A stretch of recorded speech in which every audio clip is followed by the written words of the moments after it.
buenos días, queridos amigos. Estamos saliendo al aire, como ya es habitual, desde aquí, desde Tampa. Hoy hemos escogido un escenario bello para transmitir un programa muy especial, un programa realmente digno de escuchar y de ver, porque está dirigido a todos los venezolanos, estén donde estén. Usted está viendo su canal, La Razón con Alfredo. Hoy vamos a hablar del fenómeno de la política venezolana. Cuando hablamos del fenómeno de la política venezolana, estamos hablando del estudio de la política venezolana, de la comprensión de la política venezolana a partir de la biografía de los actores sociales. Y para ello tenemos un protagonista extraordinario, alguien que ha llevado en su corazón y lleva donde quiera que esté la política venezolana. Nos referimos al señor John Reyes Martín. Bienvenido, John. Gracias, Alfredo, y gracias por la oportunidad que me das en este espacio y por estar pendiente de la causa venezolana. Muchísimas gracias, hermano.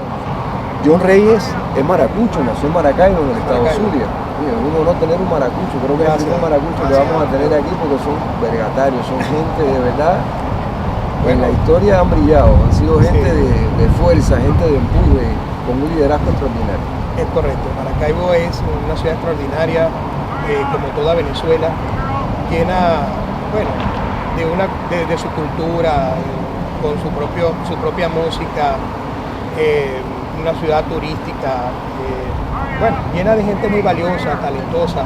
Es un semillero de talentos, igual que toda Venezuela, que hoy lamentablemente importamos por el mundo talentos y personas con mucho valor, lamentablemente, por la situación que pasa en el país. Para los televidentes que no lo conocen y para nuestros amigos en las redes sociales que no lo conocen, el señor John Reyes es abogado, graduado en la Universidad del Zulia, es también un ferviente católico y un ferviente devoto de la Virgen de la Chinita. Es un emprendedor en el área de mezclado y agregado, así como la pesca y procesamiento del camarón. Fue coordinador de organización del Partido Voluntad Popular en la Parroquia Bolívar, en Maracaibo, en el estado Zulia. Actualmente es coordinador de Voluntad Popular en la zona de Tampa Bay, en el condado de Hillsborough, en el estado de la Florida, de los Estados Unidos, en su sesión internacional, y es integrante del directorio Casa Venezuela en Tampa Bay. ¿Correcto? Es correcto. Bueno, ya una vez conocido, ya una vez presentado a nuestro querido entrevistado John Reyes Martínez, podemos entonces comenzar a calentar el brazo con la historia de Venezuela. Es correcto. Hemos titulado esta entrevista en honor al fundador del Partido Voluntad Popular, y el Voluntad Popular, el que se cansa pierde. Yo no voy a cansarme, y usted tampoco, ¿verdad? No, señor. Y usted no se vaya a cansar tampoco, porque si no va a perder en esta entrevista. Las elecciones presidenciales en Venezuela, y es nuestro primer punto de debate, nuestra primera pregunta, del año 1998, fueron efectuadas el domingo 6 de diciembre de ese año, para elegir al presidente de la República, siendo ganador el señor Hugo Rafael Chávez Frías, del movimiento Quinta República, con el segundo mayor porcentaje del voto popular en 4 décadas, es decir, en 40 años, sucediendo al entonces Rafael Caldera en la presidencia de Venezuela. ¿Por qué llegamos a Chávez? Es una pregunta compleja, pero vamos a tratar de hacer una síntesis sobre el tema. Yo particularmente pienso que llegamos a Chávez porque el pueblo venezolano en ese entonces buscaba cambios políticos, tenía necesidad de cambios que quizás en el momento no se supo interpretar. Quizás los políticos del momento no supieron manejar la situación que se les podía venir con Chávez. De hecho, recuerdo que hubo un discurso del doctor Rafael Caldera en el año 92, que creo que tiene que ver mucho con lo que después sucedió con Chávez, porque él capitaliza ese momento político, bueno, casi que justificando de alguna manera, si se quiere ver, la intentona golpista de Hugo Rafael Chávez. Eso creo que ayudó un poco en eso, a ese movimiento, y después vimos las consecuencias. En esa necesidad del pueblo en buscar los cambios, vimos un largo proceso. Es un proyecto que fue concebido en Cuba desde los años 70 y 80, ustedes saben más que yo en eso. Por supuesto, trabajado bajo un sistema de dominación de masas que tiene como fundamento el control social de la gente a través del hambre, capitalismo de Estado, donde ellos pretenden o ven al que invierte, al inversionista, al que trabaja en el país, lo ven como un enemigo quizás, porque ven que les puede generar resistencia, porque trabajan, el capitalismo en Estado no es más que transformar el empleo formal de un país en empleados del Estado, que de esa manera ellos puedan tener el control del estómago de la gente, puedan tener el control de las personas, como pasa en Cuba. Entonces, eso llevó a la destrucción del país, pero de eso hablaremos en este momento. Entonces, en ese momento Chávez, con su demagogia y populismo, Chávez estafa la esperanza del pueblo venezolano, al mejor estilo, con un romanticismo, al estilo Robin Juliano. Le voy a quitar a los ricos para darle a los pobres, cosa que eso es muy viejo, y es impresionante que en pleno siglo XXI, entrando al siglo XXI, a nosotros nos vendan unas ideas trasnochadas, de las izquierdas trasnochadas, quizás de los años 40 o 50, que se le daba ese manejo a las masas. Y bueno, el pueblo venezolano quizás buscando no un gerente en el momento, sino en su afán o su desesperación de cambio, eligió fue un vengador y ha traído las consecuencias, bueno, graves que estamos viviendo. Sí, amigo, en este caso coincido completamente con el señor John.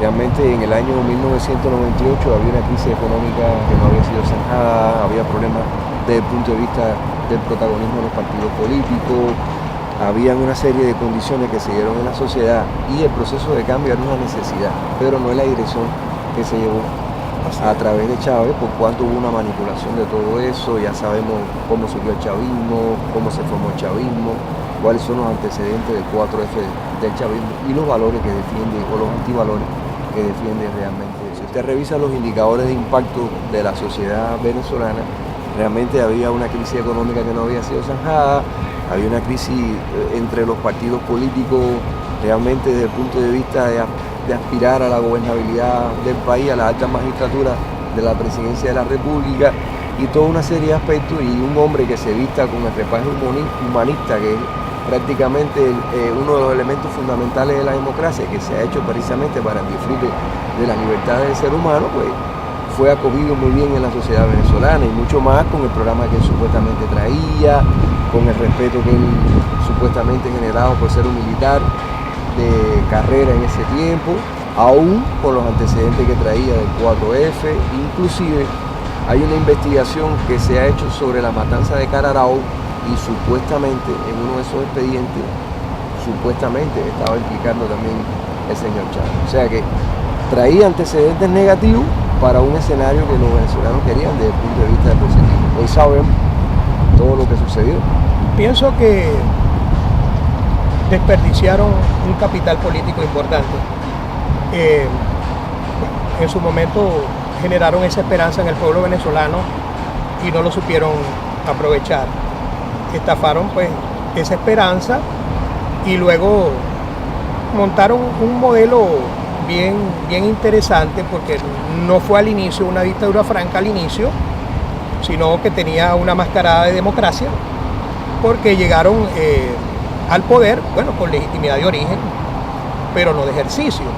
Entonces, ¿qué sucede con el chavismo? Que ellos se preparan, como es un proyecto, a mi opinión, ese sistema lo montaron y fue concebido a 50 años, ellos se preparan para el porvenir, cuando venga la época dura, ¿no?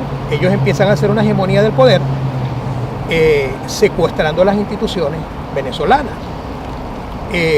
Y con mucho dolor quiero decir que he sido testigo de cómo los resortes institucionales venezolanos no funcionaron, cómo le entregaron muchos poderes en bandeja de plata el país al chavismo y al socialismo, a la peste socialista. Lo personal, tuve profesores en la Universidad de Derecho, que no los voy a nombrar porque no viene al caso, y cuando tú estudias, que ves un ideal en tu profesor y que se rasga la vestidura hablando de lo que es el hilo constitucional, de lo que es el Estado de Derecho para una sociedad y de todo lo que significa, o sea, esa equidad, la importancia de cuando hay sistemas presidencialistas, de que haya resortes, que esté en ese momento estaba el Senado y el Congreso de Venezuela, el Poder Judicial, y vimos cómo de una u otra manera esos mismos profesores y muchos otros después ocuparon cargos y simplemente se dieron a los intereses del chavismo. Y yo creo que es lamentable para nosotros como sociedad y de eso tendremos que aprender muchísimo y hacia las futuras generaciones, no solamente en Venezuela. Yo creo que el caso también es de Latinoamérica, porque ese foro de Sao Paulo y todo lo que se maneja era un proyecto de expansión y bueno, que se logró parar en muchos países, como el caso de Honduras, que la sociedad con los militares y los poderes funcionaron y bueno, dijeron nosotros no vamos a aceptar esto aquí, y pasó lo del caso del presidente Zelaya. Así como lo que está sucediendo en Nicaragua y Bolivia, y pudo ser, mayor, ¿no? El daño quizás. Yo creo que si ellos hubiesen hecho, en ese momento que llegan al poder, ellos hubiesen administrado ese capital político con sabiduría y pensando como estadistas, hubiesen hecho su modelo político quizás con una izquierda moderada que apoyara el sector privado, que apoyara a todos los inversionistas, que respetara la propiedad privada y bueno, y todos los conceptos que hoy conocemos de la sociedad civilizada global. Pero no, yo creo que cuando gente resentida y quizás con que odios de destrucción demagógicos y populistas llegan al poder, pueden acabar con un país, porque todavía Venezuela, los economistas hoy dicen que va a ser estudiada por muchos años, porque no entienden como un país tan rico, en tan poco tiempo, ni siquiera preparándose para destruirlo, lo han podido destruir de esa manera. Entonces, es una cosa compleja y genera mucha reflexión. Vamos a ponernos ahora en el zapato, hablando un poco popularmente, del ciudadano común venezolano. Uno de los elementos importantes que hace que Chávez tenga una buena visión desde el punto de vista de su imagen pública fue la opinión pública venezolana. ¿Por qué razón un hombre que lanzó las tanquetas contra la democracia de Venezuela, contra el Palacio Presidencial, fue visto por la opinión pública venezolana como un libertador o una especie de héroe o de caudillo? Bueno, nos retomamos de nuevo al discurso en el Congreso, quizás del doctor Caldera, el cual de alguna forma, pienso yo, de manera muy particular, hizo como una especie de justificación del hecho que él capitaliza luego como oportunidad política. Eso yo creo que ayudó a la opinión pública a ver a Chávez como alguien que quería liberarlos. Algo así como lo que pasó con Fidel cuando llegó, igual, que lo aclamaban y se vendió como un salvador, pero bueno, ya las experiencias que hay en Latinoamérica con militares también es un poco compleja en ese sentido del manejo del poder y de la administración pública.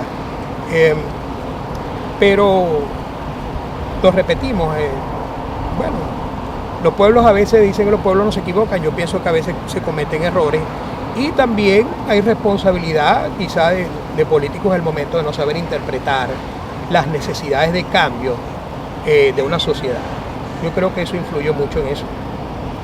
Ahí coincidimos completamente, incluso hay historiadores, hay profesores universitarios que tienen un amplio prestigio internacional con los estudios que han hecho sobre esta parte del surgimiento de Chávez en los medios y del respaldo que le dieron los medios precisamente a Chávez, y está la capitalización de todo ese capital humano, tratar de rescatarlo para la democracia, y lamentablemente fue un terreno que se perdió en un periodo muy breve de tiempo desde el punto de vista histórico. Más el programa de apertura económica, todo un grupo de aspectos importantes que eran muy atractivos, sobre todo para los estratos sociales, pudiéramos decir, desde el punto de vista de los ingresos, más pobres de la población venezolana, y sale con una imagen muy positiva desde ese punto de vista. O sea, prácticamente le hicieron una campaña política, hablando un poco que en términos políticos, y desde ese punto de vista, bueno, fue aceptado y fue hasta cierto punto bien recibido por la sociedad venezolana. ¿Estamos de acuerdo? Estoy de acuerdo. Pienso que inclusive en Venezuela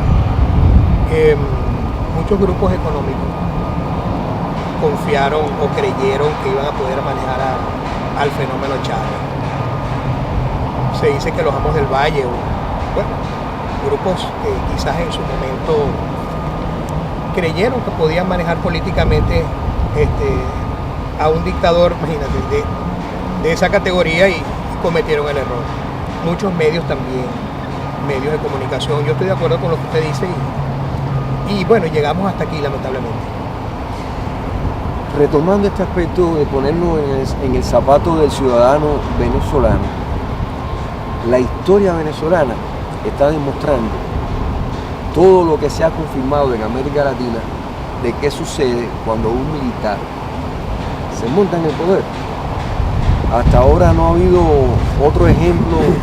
Pasó con Fujimori, ha pasado con un grupo de presidentes y también pasó con Chávez directamente en esta actividad. ¿Por qué razón el pueblo venezolano, usted cree, como político, como estudioso de la política y además como un ciudadano que ha estado ahí pendiente de la historia ahí de su país, cree que el pueblo recibió o entendió que un militar iba a poner orden, que un militar iba a que las cosas se pudieran hacer correctamente en la sociedad venezolana, y por ese aspecto hubo también una simpatía adicional? ¿Usted comparte también ese punto de vista? Bueno, yo pienso que existía en la conciencia del pueblo venezolano, a pesar de los atropellos de la época del general Pérez Jiménez, de que el general Pérez Jiménez tuvo una buena administración de las finanzas públicas.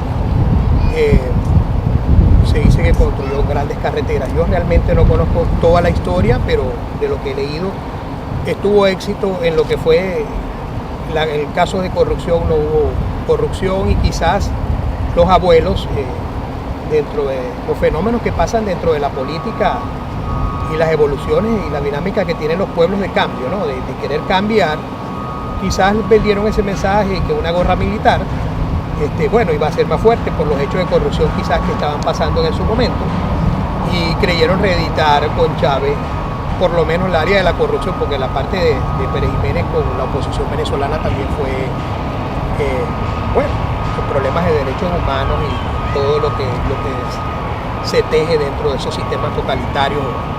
Pero en la parte de la finanza, de las finanzas públicas, se dice que hizo un buen trabajo, pero ya ven que también se manejó en su momento el tema de la seguridad ciudadana, porque bueno, viene un militar al poder, pienso yo, como pensaba el pueblo venezolano, va a poner orden, porque es un militar, porque vienen de un cuartel y todo eso, pero las experiencias de la sociedad moderna nos demuestran que un país no puede ser dirigido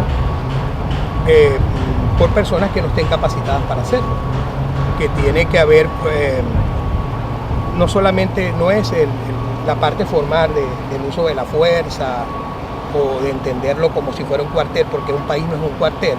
Un país es muy complejo, es una sociedad compleja donde coexisten distintas sociedades, distintas grupos, organizaciones, tendencias, y hay que tener una gran capacidad. Y yo creo que hacia allá tenemos que ir, y hablaremos en un momento de eso, de que la persona que piense gobernar un país, en Venezuela o nuestros países a nivel de Latinoamérica, tienen que ser personas con un talante democrático, y tenemos que luchar contra la demagogia, el populismo y estos sistemas totalitarios. Sí, es correcto. Esto, amigo, realmente de manejar el país como un cuartel es uno de los principales diques que nos lleva, nos entraña que un militar asuma la agenda de un país.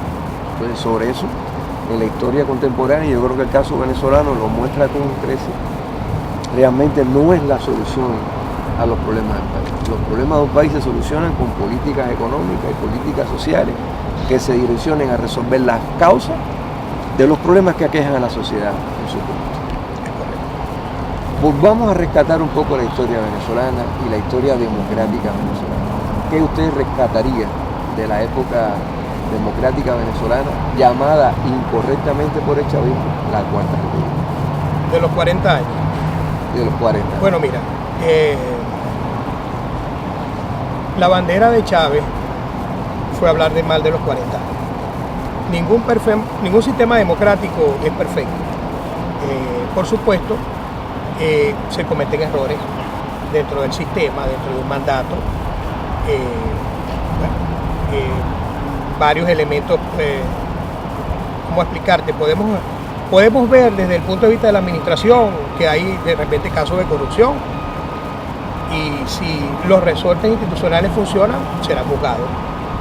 Habrán casos en que a lo mejor hubo errores y la sociedad los ve como que quedó en impunidad, y por eso se va creando pues se va creando como esa energía dentro de una población de querer justicia.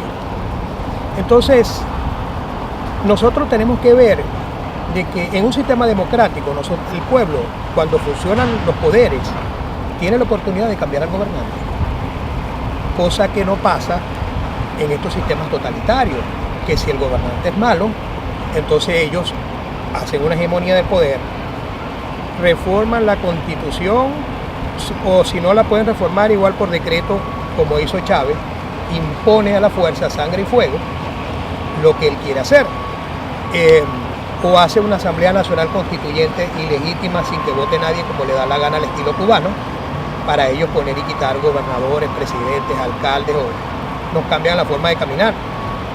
Usted nombró a Oscar Llanes. En estos días veía un video de Oscar Llanes muy simpático, donde le dice a Chávez que para qué quería una constituyente, porque una Asamblea Nacional Constituyente era el principio de un Estado, o sea, si se entregaba en manos equivocadas, era el principio de un Estado totalitario. Se podían hacer muchas cosas con eso, hasta cambiar la forma de caminar, como de hecho sucedió. Entonces, viendo eso que es historia, y vemos que nos cambiaron la bandera, que le pusieron otra estrella, hasta el caballo, cambiaron hasta el caballo del escudo de la bandera venezolana, y han cambiado tantas cosas, y entendiéndolo como algo complejo, entonces tú te remontas a lo que está cuando iniciamos la conversación. Es que nosotros estamos pecando de inocentes, pecaron de inocentes en su momento quienes apoyaron a Chávez, porque eso fue un proyecto concebido, un sistema de dominación. Entonces, cuando tú ves el resultado de lo que se hablaba y lo que muchos analistas decían cuando Chávez se veía que era inminente la llegada al poder, de que eso es lo que venía, era un sistema, ya que lo habían estudiado y su discurso, dicen que venía un sistema totalitario, un régimen y una dictadura, y la gente no lo vio así. Entonces, es historia, es bien interesante ver cómo nosotros llegamos a este momento político, quizás pudiendo como sociedad habernos activado a tiempo, haber hecho lo que teníamos que hacer para evitar esta tragedia que pasa hoy el pueblo venezolano.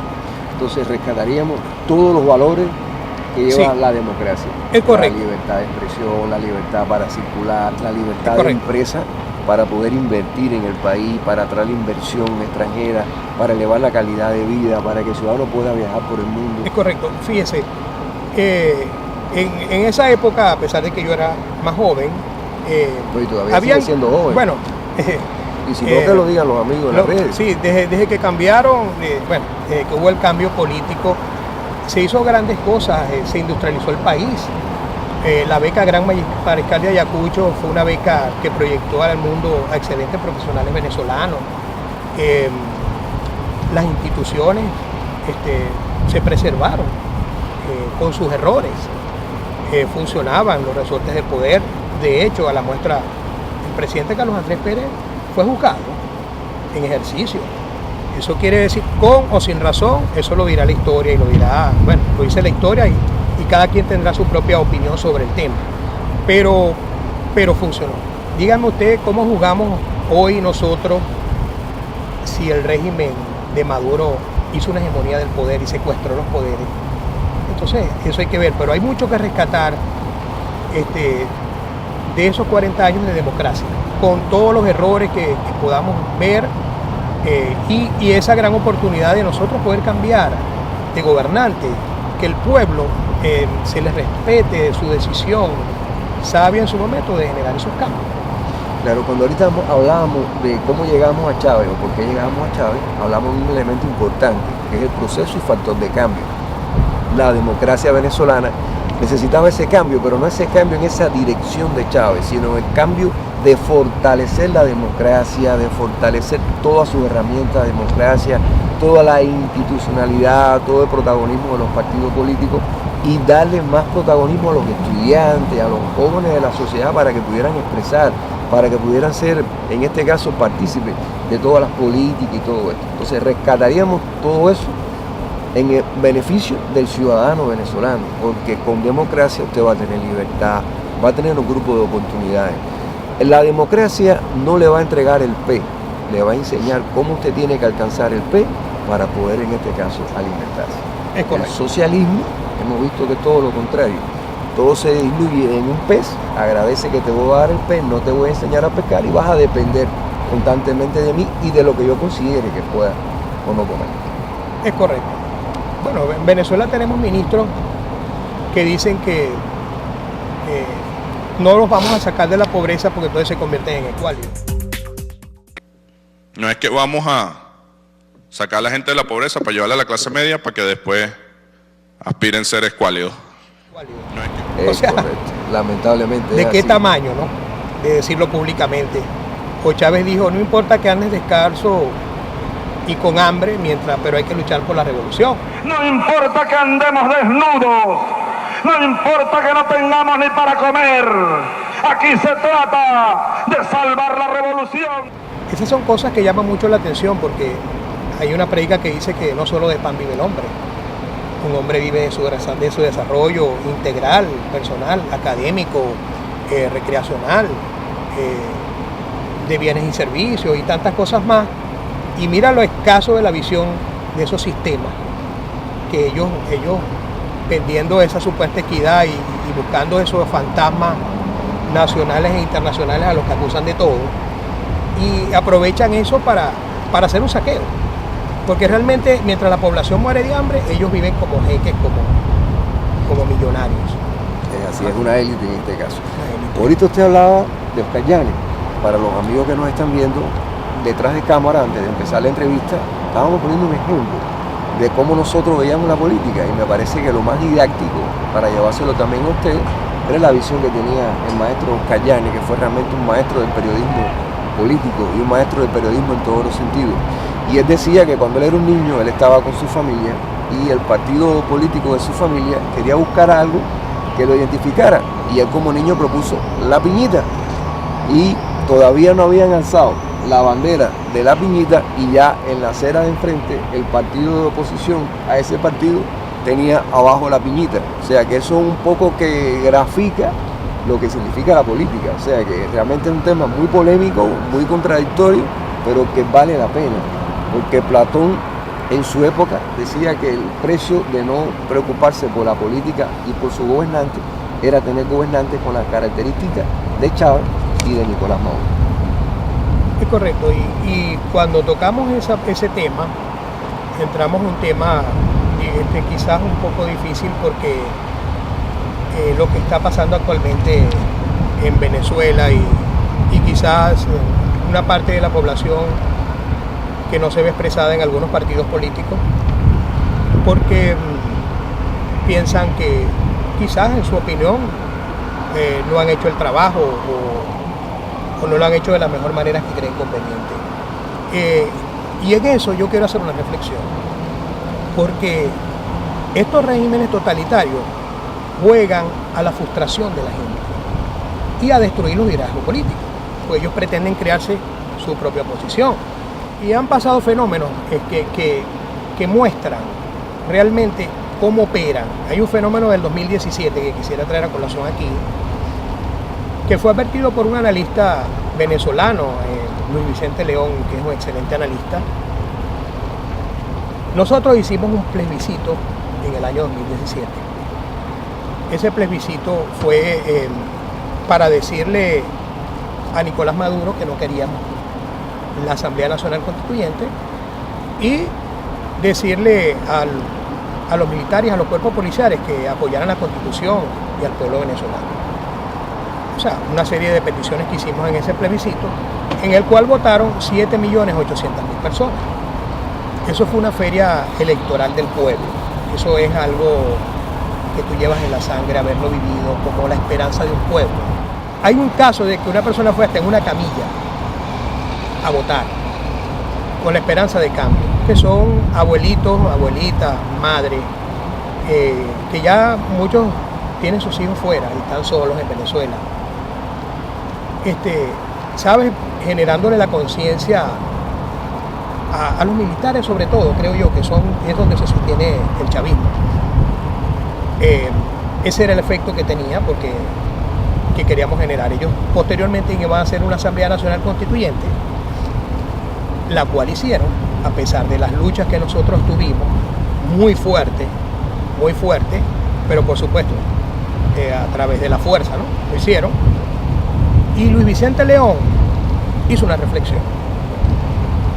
Él dice, bueno, antes de que sucedieran los dos eventos, el plebiscito se va a realizar y va a ser una feria electoral, eso lo dicen los números, y la gente va a celebrar. Pero posteriormente se va a realizar la Asamblea Nacional Constituyente y entonces ellos van a ejecutar la acción. ¿Qué sucede cuando tú ves a Diosdado, a Delcy, a Maduro y a Tarek William y a todos los personeros del gobierno? A las 9 de la noche hicieron que hubo 8 millones de votantes, cosa que se demostró que fue un fraude y lo reconoció el personal de Malmati. Nos ven diciendo, ya hicimos la asamblea, 8 millones de votantes y ejecutan ese mandato, el de ellos. Y al otro día se instalan en el Congreso a sangre y fuego. ¿Qué genera eso en la población? El ver que los esfuerzos que hace la población por sus esperanzas de cambio en contra de un régimen que se ampara en los militares, ellos no, lo que ellos expresan no se cumple, pero sí lo que ellos hacen con el uso de la fuerza genera frustración. ¿Y qué pasa cuando hay frustración? Se buscan culpables. Entonces los liderazgos políticos que tanto han luchado, mira, es muy egoísta por parte de algunos actores políticos o personas que operan desde las redes sociales, no reconocer el trabajo político hecho. Todas las organizaciones políticas, no solamente Voluntad Popular, proyecto al cual yo sigo porque considero que Leopoldo y todos los dirigentes de Voluntad Popular, un movimiento joven de gente que ha luchado, que viene de la universidad, con ideas, buenas ideas sobre los cambios que tienen que venir en Venezuela. También lo ha hecho primero Justicia y cada uno en su momento ha hecho un trabajo. ¿O es que acaso podemos decir que la gente viene con un librito abajo del brazo, cómo luchar contra una dictadura férrea, con asesoría del régimen cubano que tiene más de 50 años en el poder? Entonces son muchachos con talante democrático, y los llamo muchachos que son muchos más jóvenes, ¿no? Y quizás otros de la misma edad, por el espíritu y la energía y que se ven en las calles y todo, ¿no?